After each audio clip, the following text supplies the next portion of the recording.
Common mistakes in a street fight. Dan Lok has got 5.3 million views and was uploaded in 2018. Let's go.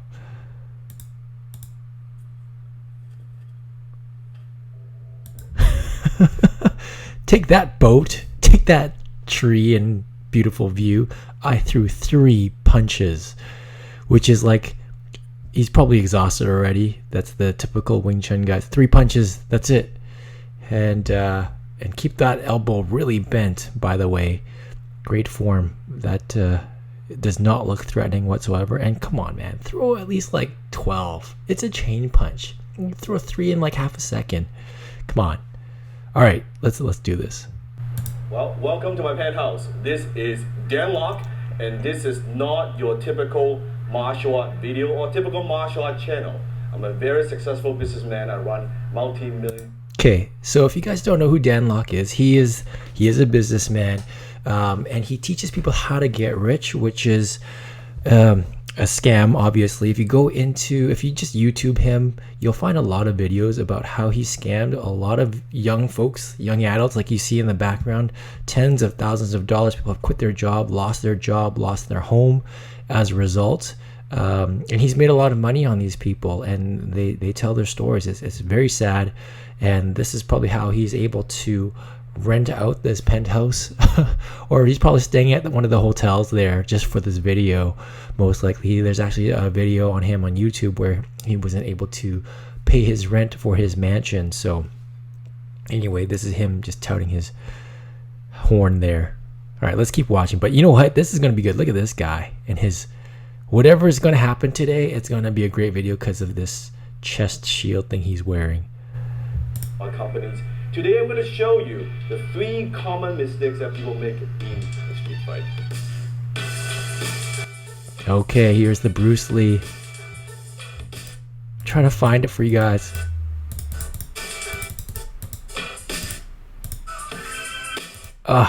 There's one slide here that of Dan Lok, like tucked in. You can barely see him, but if you watch for it, he's there. And it reminds me of Michael Scott in one of the episodes of The Office where he was trying to subliminally send a message to this girl he's courting in the office about how sexy he was. Like he had his slide in with like Burt Reynolds or something. This is Dan Lok. Dan Lok is taking tips from Michael Scott and probably not executing it as well as Michael Scott did.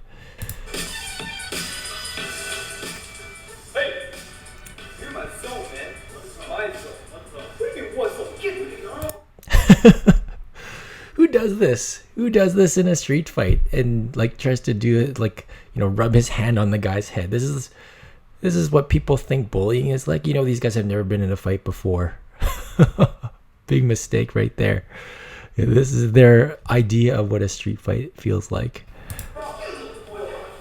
Good. Guys, up. Very good. Thank you, Sam. Thank you, Shane. Mistake number one in a street fight: shaving your head on the one side. Dude, this guy makes $10,000 per consult apparently, and if you can afford to shave the other side, make it symmetrical, right? I promise less people will pick on you as a result and want to fight with you. Fight thinking is going to be a fair fight. You got to understand when this kind of situation happens. Okay, here's the thing. Dan Lok throws this, trained by Bruce Lee's original student Ted Wong and Joe Louis. He's trying to tie the name to Bruce Lee, and you know, you don't want to be trained personally. If you want to learn Wing Chun, you don't want to be trained by Bruce Lee's student. Bruce Lee only learned Wing Chun for a few years and moved to Hong Kong, right? He didn't abandon Wing Chun, but he obviously created Jeet Kune Do, right? And yes, he learned from other teachers after he moved to San Francisco, but he's not pure Wing Chun. He doesn't know the theory. Remember, this is a Chinese martial art. Back when it was heavily guarded, you were learning at a very, very slow pace. So how much can Bruce Lee really learn in those few years learning Wing Chun? And not from Yip Man, but one of his students, right? And to learn from a descendant of Bruce Lee, it doesn't feel like there's much clout, especially from a Wing Chun standpoint. It's just my opinion. But he's trying to tie his name to Bruce Lee, obviously. Things are very unpredictable. Sometimes you're walking down the street, someone try to rob you, someone try to pull a weapon on you, someone, or maybe in a bar, you're walking down at night in the street, especially also the ladies. Gotta watch out for the ladies. At night, you never know what they're gonna be doing. Most likely on the rooftop with a rifle, ready to snipe you in a ghillie suit and reeking of urine because they waited there all night for you. Especially those ladies. You gotta watch out for that. You just never know what might happen in a street fight. Right? You don't know when it's going to happen. Sometimes they may just come to you. Sometimes these attackers, they come to you in a very passive situation. So maybe it's something like that. Hey man, what's up? Right? They're very aggressive, but the good attackers, sometimes they just, hey man, they might do something like this. Watch. Oh, here we go. Okay. If someone goes to you and says, hey, do you have any change? And then stabs you, there's no defense, right? Hey, do you have the time? But stop. There's no defense. Yeah. And the common mistake he's trying to say is it's an unfair fight in every street fight. Okay, say something more obvious for one thing. And this is classic Dan Lok. If you watch his other videos on like how to do cold calling or whatever, or interviews, he's always like, his tips are like, use your ears. Like, thanks, listen intently. Wow, brilliant stuff. And this is another example of him doing that, but in the context of martial arts. And yeah, so look at this. You cannot defend yourself from this situation. If someone's got a knife, you're done. And if they're going to come up to you in a gently friendly way or non-threatening way, you're going to be likely to help them, right? You want to see what you can do to help these guys, and they stab you. Yeah, you're pretty much SOL. That's how they get you. Verbally, they would disarm you. They're not thinking about, hey, give me a money. Get some change. Or do you know the direction? Or where should I go from here? The minute they distract you, you can see the weapon here. You don't see it. He was just looking at me. I'm talking. I pull rep. That's 4 stabs. Right there. Look at his face. It's not a fair fight. How do you know they don't have a weapon? How do you know they don't have a gun? How do you know they don't have a whip? How do you know they don't have a machine gun or gold teeth or laser beam eyeballs? Right? You don't. So what do you do, Dan?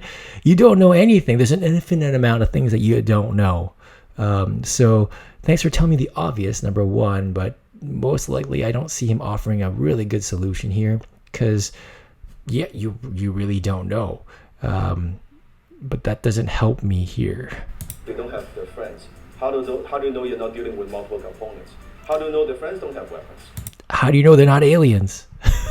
How do you know they don't have laser beam starships that are ready to pointed at you and ready to shoot you?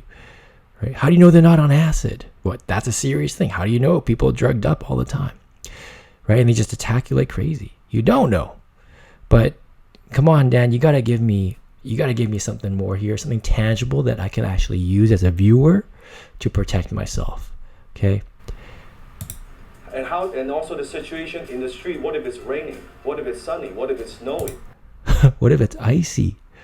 What if you're in paradise? What if you're wearing shorts? What if I'm wearing shorts? What if Dan Lok's wearing short shorts? What are you gonna do? What if you're indoor? What if you're outdoor? What in a bar there's a bottle right there? All these things are very, very different in a street fight. When you're training in the dojo, in the school, that's all good. Usually it's your training buddy one-on-one, you're wearing a glove, that's very, very good. The minute I pull this out, it changes the whole game. Yeah, the minute he pulls it out, guys, it definitely does change the game. I'm pretty sure that would definitely change the game. And I'm running the other way. Right? The minute I change, he might be a very good fighter. This just gives me 10, 20 years of advantages. Okay, at this point, seriously, if the argument is you don't know what's going to happen, you don't know what the environment is, all the variables are out to get against you, yeah, like I said, you're back at square one. There's nothing you can do to defend yourself from the situation. You are pretty much hooped. So what can you do, right? What can you do? Right now, nothing. The only thing that I can think of is you hit the guy, right off the bat. So if anyone goes up to you, asks you for your time, asks you for directions, asks you for some change, you have to hit them. Based on this logic, you actually have to attack them first, and just knock them out cold before they stab you, assuming they stab, because how do you know they're not holding a knife, right? Come on, Dan. This is just fluff. This is him trying to get views, and he did a great job. Obviously that's the case, but a lot of people buy into this, and hopefully this video helps bring a little bit of reality to what he's really saying, which is obvious crap. And anyone can get this for $20, $10. And this kind of knife, right? I've seen also guys where they have a little clip knife right there. It's kind of unfortunate, but a lot of now guys, you can't even see it. It's not as obvious. It's a clip knife on here, and they pulled it out. Holy fuck! And a lot of guys sometimes, not a fair fight, they would do something like this, and even they're attacking me, I just didn't get you. Yeah, this is legit. I've seen this from a bar fight scenario. You know, you're people out on the nightclub districts, and you get into a bar fight. Someone's looking to cause trouble, to intentionally hurt someone. This happens, and again, there's nothing you can do. I don't care what kind of training you've got. Brazilian Jiu-Jitsu, MMA, does not matter. JKD, Krav Maga, you are so screwed. Because think of it, with the adrenaline, tunnel vision, just overall commotion, stress, alcohol in you as well as in the attacker. And if that person's intentionally trying to coax you into a fight so they can stab you, you're done. You can't see this coming. You're pretty much hooped at this point. So again, yep, thanks for telling me this. What's the solution, right? Hey, by the way, Dan Lok in some of his other videos, like, don't bring me problems, bring me solutions, like the classic line. Like, he just says the obvious stuff all the time. Well, I'm gonna use that against you, Dan. Stop bringing me problems, bring me solutions. I can't wait to hear what you gotta say. What are you gonna do? Chain punch, 3 of them. Yeah, what are you gonna do? You see this in prison fight a lot. The guys with the toothpaste. You gotta watch out for that toothpaste, people, especially with that extra peroxide and bleach. You know, the one that really stings your gums. You see that a lot in prison, apparently, according to Dan Lok. That toothpaste is very threatening. You gotta watch out for it, especially the Arm & Hammer stuff. You've tried that stuff? It's disgusting. It tastes like fish. The smell of fish. It's gross.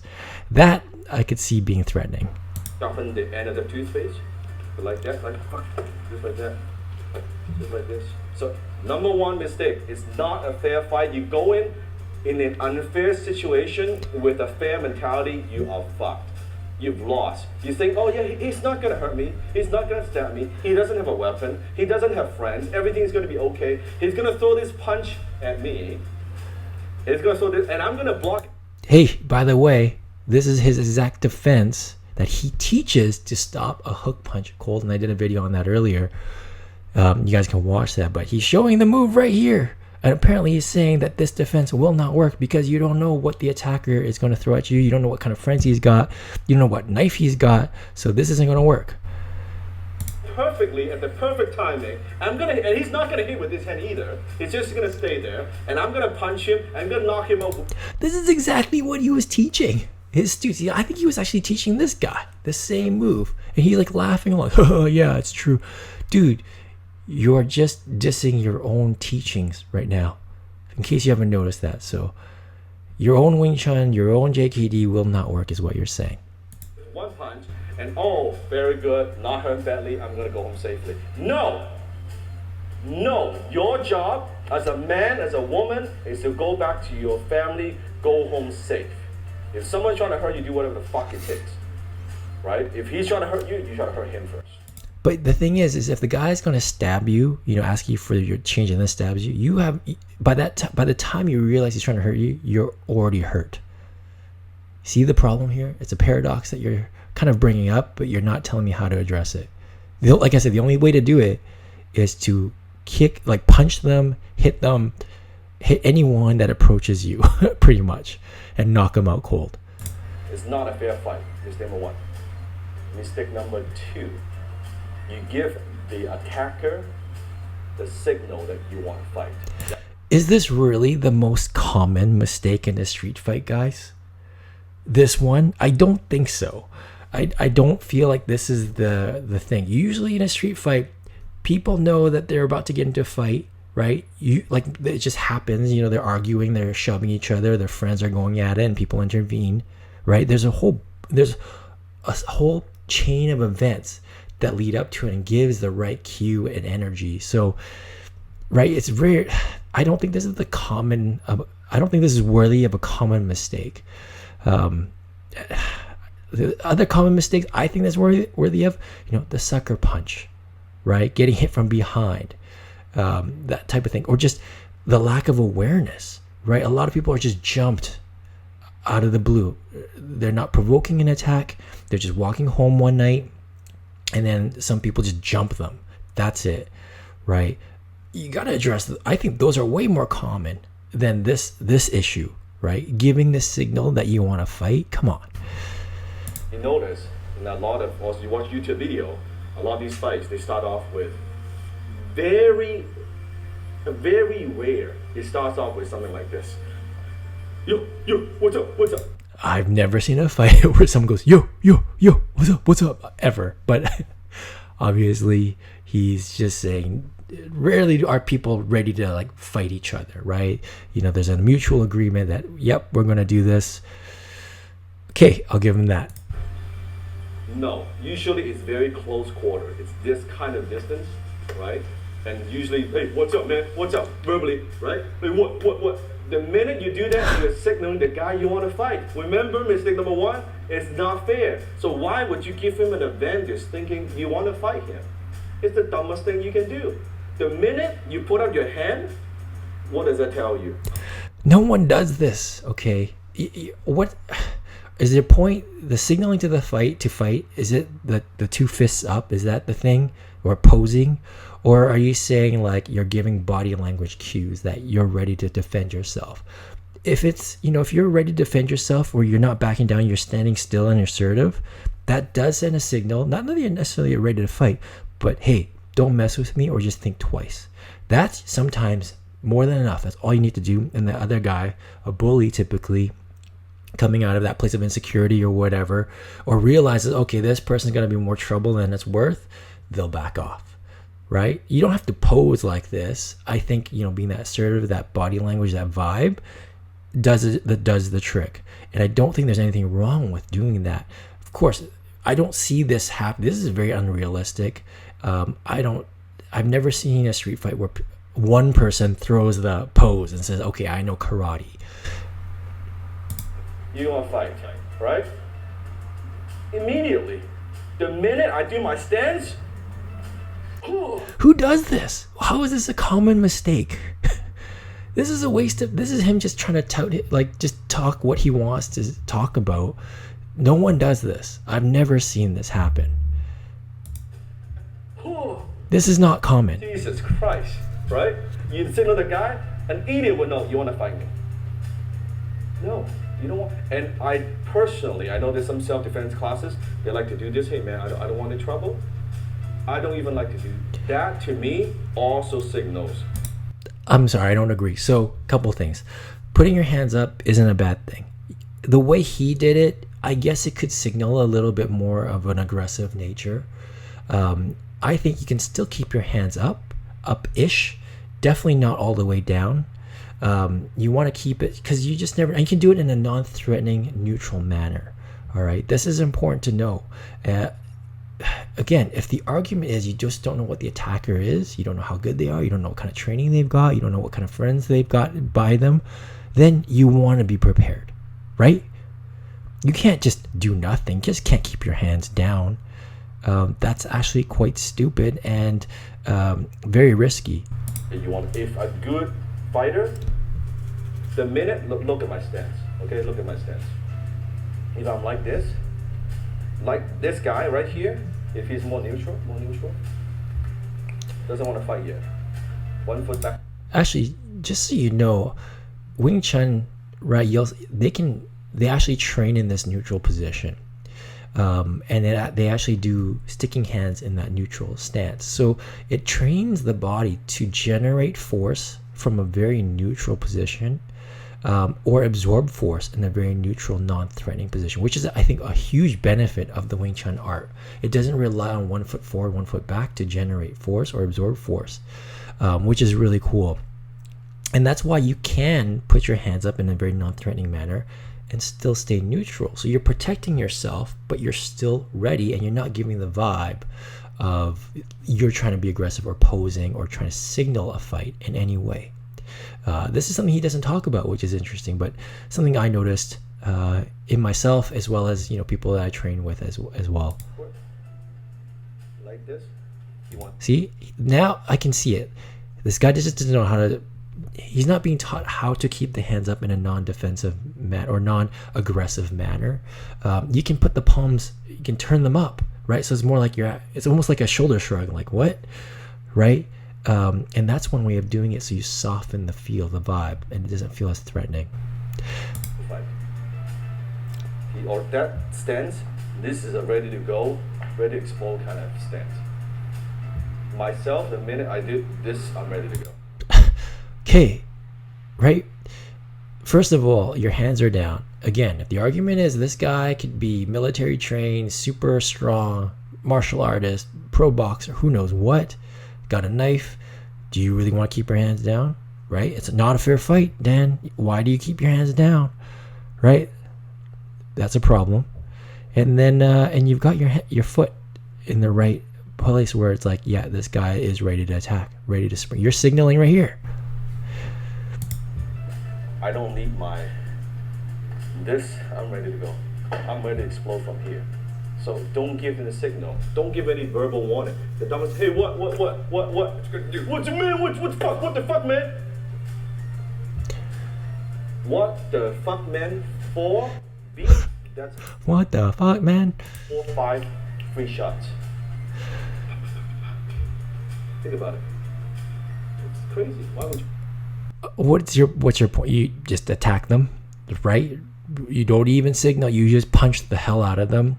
You better knock them out. And he's not addressing the whole witnesses issue, lawsuits issue, right? People are going to see you just jump some random stranger. That's what they're going to see, and that's what they're going to tell the cops. You may have knocked the other guy out, and there's repercussions. You never know if the guy's, head falls on the cement, cracks open, goes to the hospital, and now in a coma. That's like a manslaughter charge or some sort of degree of murder potentially. So, if the guy dies. So, is this what you're teaching? Right? You got to be very careful here. Do that. So that's mistake number 2. Don't give him any signal. So learn when you're practicing, do your move, do your whatever style that you do, practice that from your on guard stance, your ready stance. First few years, you got to learn that stuff. Later on, learn to explode from nothingness. Learn to move without getting ready. So don't get in the habit. First, learn the technique. But when you're fighting, when you're in self-defense, when you're training for self-defense, you don't want to get ready. Say someone push me. Oh, okay. Believe it or not, a lot of people do that. Because that's who does that? Someone pushes your right hand arm, you're gonna get, don't push me, and then you're gonna put your fists up. No one does that. Oh, learn to what? Push. Could you imagine this happens? Someone just does that, and then right away you just clock them in the face, right? You're the instigator now. You're the bad guy, right? I get what he's saying. Yeah, you don't know what the other guy's going to do, but he's not addressing the real mistake here of doing this. There should be 4 common mistakes, if anything, of his video. It's nothing. I'm in. Poor guy. You just flow with it. I don't give him a signal, I don't give him any warning, I don't give him anything. You just go. And ideally, you don't even show it in your face. You don't even show it like, what? Like that. His face is hilarious. When you see someone like that, imagine facing me, if I show you like this, what? Or this face. Oh my gosh. I'm running. He wins. You see how I'm signaling on the fight? He's signaling that he's crazy. That's what he's signaling right now. Turn off emotion. It's nothing. Okay. Here's the thing with this. All right. People that turn on the emotion and are ready to go, and they've got that confidence to fight, they turn that off because sometimes they have a false sense of confidence, right? They don't know what they're doing. They've been taught by the Dan Locks of the world. They've been poorly trained. They think they train with a cooperative partner. They think they know how to fight, and then they go neutral. This is not the signal of a great fighter per se. I think someone who's threatening, dangerous, the greatest signals are the obvious ones. He's a foot taller than you, thick neck, right? That, strong build, right? That's the type of thing that you want to watch out for. Or they could be, not that big, but you want to watch for the neck, the jawline, the lats in particular, the hand size. Those are the signals of like, okay, what am I really dealing with here? That's what you want to watch for. And I say that the lats are, if you see someone with big lats and they don't look like a bodybuilder, chances are they know how to throw punch. That's really where the force is generated. If you watch the big punchers or people that know how to strike, they could be thin, but they have got a very wide back. That's what you should be watching out for, not the facial expression. That stuff is nothing to me here. See a guy like that, run. That's a scary one, motherfucker. When a guy is very calm, he's not nervous, he's not like that, or martial art, he's like totally calm, just cool, like that. Holy fuck. You know what? If the other person is riled up and like almost hopped up on drugs, that's a sign that they're crazy. And also, if they are hopped up on drugs, that also means that they're potentially numb to pain, which is also something to watch out for. So again, I don't think the advice he's providing is accurate. There is no silver bullet, and he's not providing enough context here in a video, and he's actually hurting his viewers. If people are actually taking his advice right now and thinking this is true, especially his students or his followers, this is a bad day for them. You gotta be careful. That guy because that guy, it means he's not nervous. Either he's fucking stupid or just not nervous at all. It's just like he knows what he's gonna do and he just moves. So that's the second mistake. The third most common mistake in a street fight is overestimating the time and distance that you have. You're thinking, well, if I'm gonna get in a fight, I'm this close. This one I agree with. People generally don't know how fast an opponent can actually close the gap. Some people think that they have a knife, they've got a gun, that they can pretty much outfight anyone else, right? Or end a fight or defend themselves. Someone with a knife can close 30 feet, 40 feet of distance within a couple seconds before you can grab your gun, right? Take the safety off, cock shoot, I forgot the name, but you know what I mean, and pull the trigger. So there's just no way that it's just really easy to underestimate. Now, in this one I do agree with Dan. I think in the street fight scenario, a lot of people think that it's easy for them to use a weapon, whether that's a knife or a gun, to take it out in time. But an attacker, an opponent who's intentionally wanting to get you, can close the distance really, really quickly, right? For you to grab the gun, turn the safety off, pull the trigger, aim and pull the trigger is going to take way too long. And the same thing goes with fighters, hand-to-hand combat. You're not being ready, maybe you're taking your jacket off or something like that, or you're talking to your friend. Someone can really close that distance really, really fast. So I do agree with this one here. And sometimes you see people leaving the vulnerable target, their throat, right? They're going, their head like this, thinking, you know what? In their mind, if this guy's gonna hit me, I'm gonna hit him first, I'm gonna grab him, I'm gonna do whatever. You do not want to overestimate distance that you have. That's why Bruce Lee talks about the no man's land. He means, so let me just show you. You can see it from camera. A little bit further out, further down, further out, further out. So stop. Now, this is no man's land. It certainly is. No one wants to be in this vicinity, all right, of Dan Lok or woman, right? Because it's 2021. So Yeah, this is definitely no man's land, especially for me. No thanks, buddy. Meaning, I cannot hit him with my foot. I cannot hit Shin with my hand. Right? He cannot touch me. This is no man's land. Okay, this is not necessarily accurate either. There are martial arts that can cover this ground really fast with a quick shuffle of the foot, with proper stepping, disguise stepping based on their hand movements. In Wing Chun, I think this is what they teach you, right? But when you're fighting another art, and again, we don't know what this guy knows. We don't know what the attacker knows based on what Dan's saying. So again, I think he's underestimating the distance right now. I think he's doing the third common mistake right now. Okay, so this is okay to me. This is all already kind of like a yellow light. Okay, so go back. Back. This is how you defend yourself against an attacker. You tell them to go back so that they can walk back 40 yards. More, yeah. This is safe. The distance. Even then, I don't know. Ish, it could be. But someone who's skilled, Taekwondo, Karate, they can close this distance really, really quickly. You had no idea.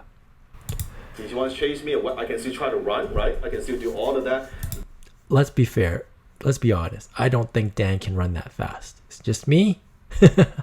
If he runs, he's either going to fall on himself.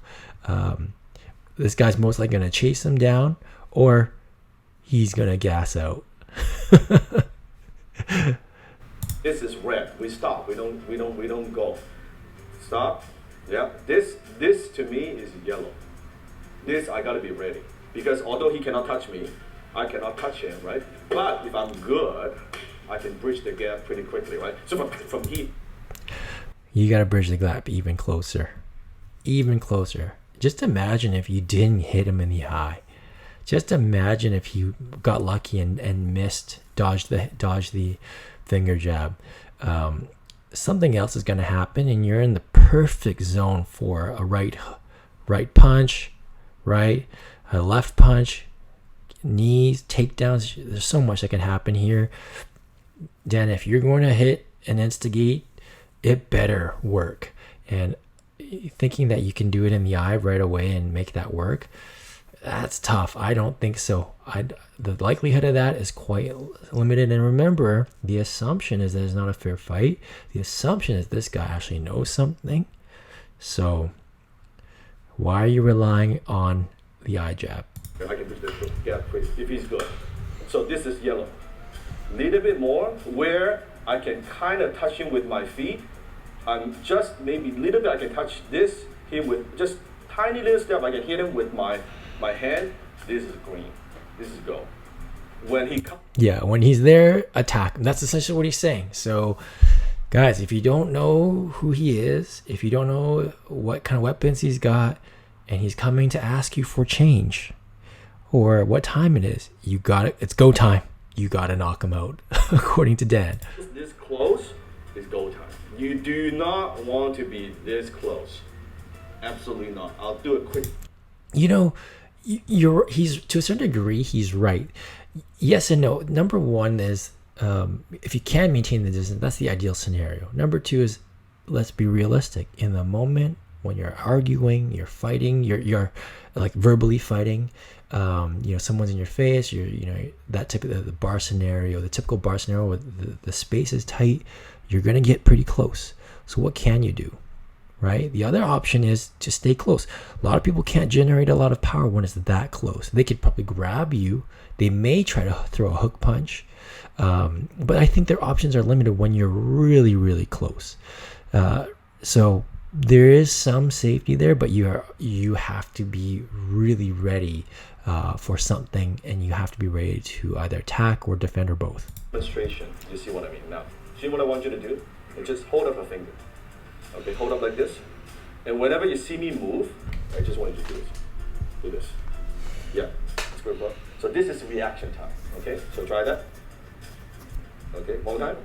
Now, so it's facing me this close. Okay. Now, if I see me touch you, I want you to do this. Try that. Okay. Okay. Now, I'm not using any speed. Watch. No speed. So what he's trying to show is by the time this person sees the attack coming, to send the signal through this nervous system and tell its arms to react, either as block, defend, punch, that's too late. By that time, for the signal to hit your brain and send a signal to your hand to do something, you've already been hit. That's his point here. That said, which is true, that's a physiological thing, a limitation, right? Disadvantage you have. Then technically any attack could hit you, right? Why train anything? Right? Why train any martial art? Based on this, you're screwed regardless. Again, this is an example of him not giving the full context, full picture. You know, he's not talking about anticipation. He's not bringing in anything about forward pressure that you learn in Kung Fu. There's nothing about other variabilities involved that will help bring down that reaction time or slow the attacker some more, or where you can intercept it haphazardly almost. This is a very, very simplistic example. When you first see this, you're like, whoa, this is mind-blowing.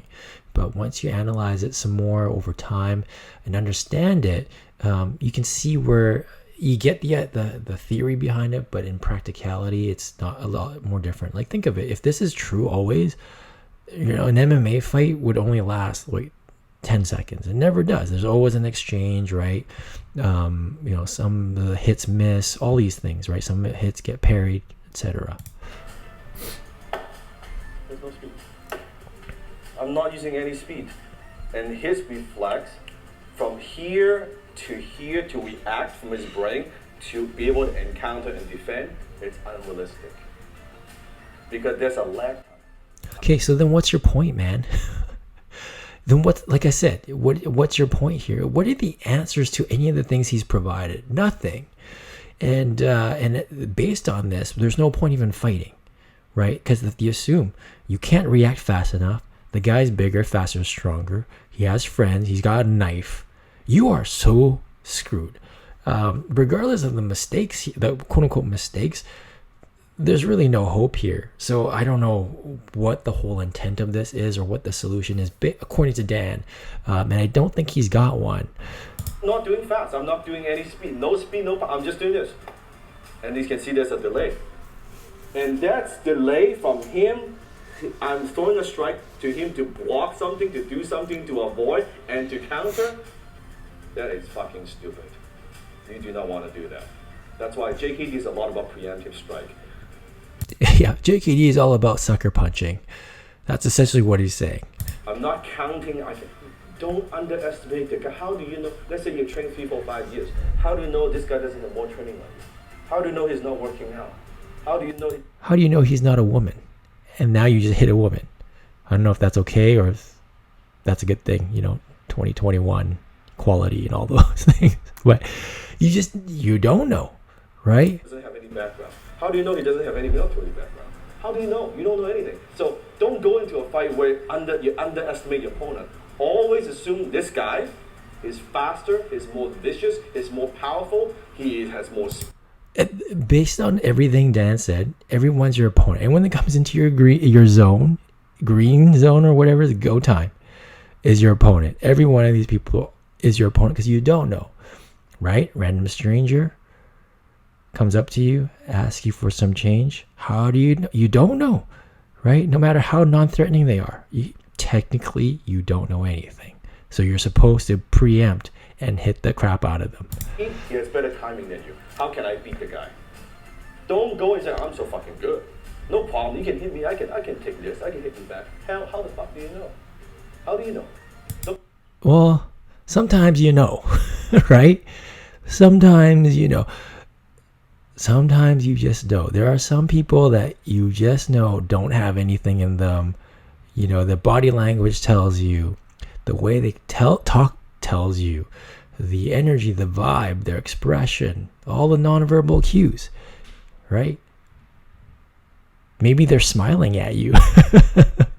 They're smiling at you and they're, you know, totally genuine in how they approach you, just like anyone else. Maybe they're trying to offer you a handshake. Do that. Always, if you assume, okay, he's faster, he's stronger, he's smarter, got more experience, I'm not gonna fucking let him get this close. When he gets close, right, I'm already... Yeah, thanks. This is your solution to everything. Sucker punch. Kick him in the balls right away. And by the way, it better work. Like, if you don't hit them, if you don't knock them out, let's say this guy's a legit attacker, and if you don't knock him out and you just did that first hit, you are so screwed. I'm hitting this stuff. I don't even want to take a chance because he's like a strong neck. He can take this punch. Not take a chance. I hit the throat. I hit the eyes. I know. Okay, like if you're aiming for the eyes, the throat, and the nuts, like it better work. What if you don't know? Because you can't assume. He's a Shaolin monk and he trained how to take hits in the groin or in the throat when they do that spear demo where they put a spear in the throat and they can bend the spear. Then what? What are you gonna do, Dan? You don't want to rely on these types of targets. Your skills, in my opinion, has to be good enough where you don't have to rely on that. You should be able to punch a guy and have enough boom in your punch. You should be able to attack other ways, right? Not just rely on the typical biting, eye gouging argument. And if that's all you're relying on, that's way too risky. It also says a lot about your skill, in my opinion. It's not that great. You cannot train. You cannot lift weight with your eyeball in your throat. Nor with your ears or your eyebrows. So attack the ears, guys. I know that's sauce. I don't care if it's 200 pounds. I hit with my full force. Boom! I could do some serious damage. Yeah. You're going to prison. So those are the 3 common mistakes in a street fight. All right, there you go. Common Dan just giving the obvious stuff. No solutions in this one, unfortunately. It would have been fun to see that. Anyway, I'll leave it there. Cheers.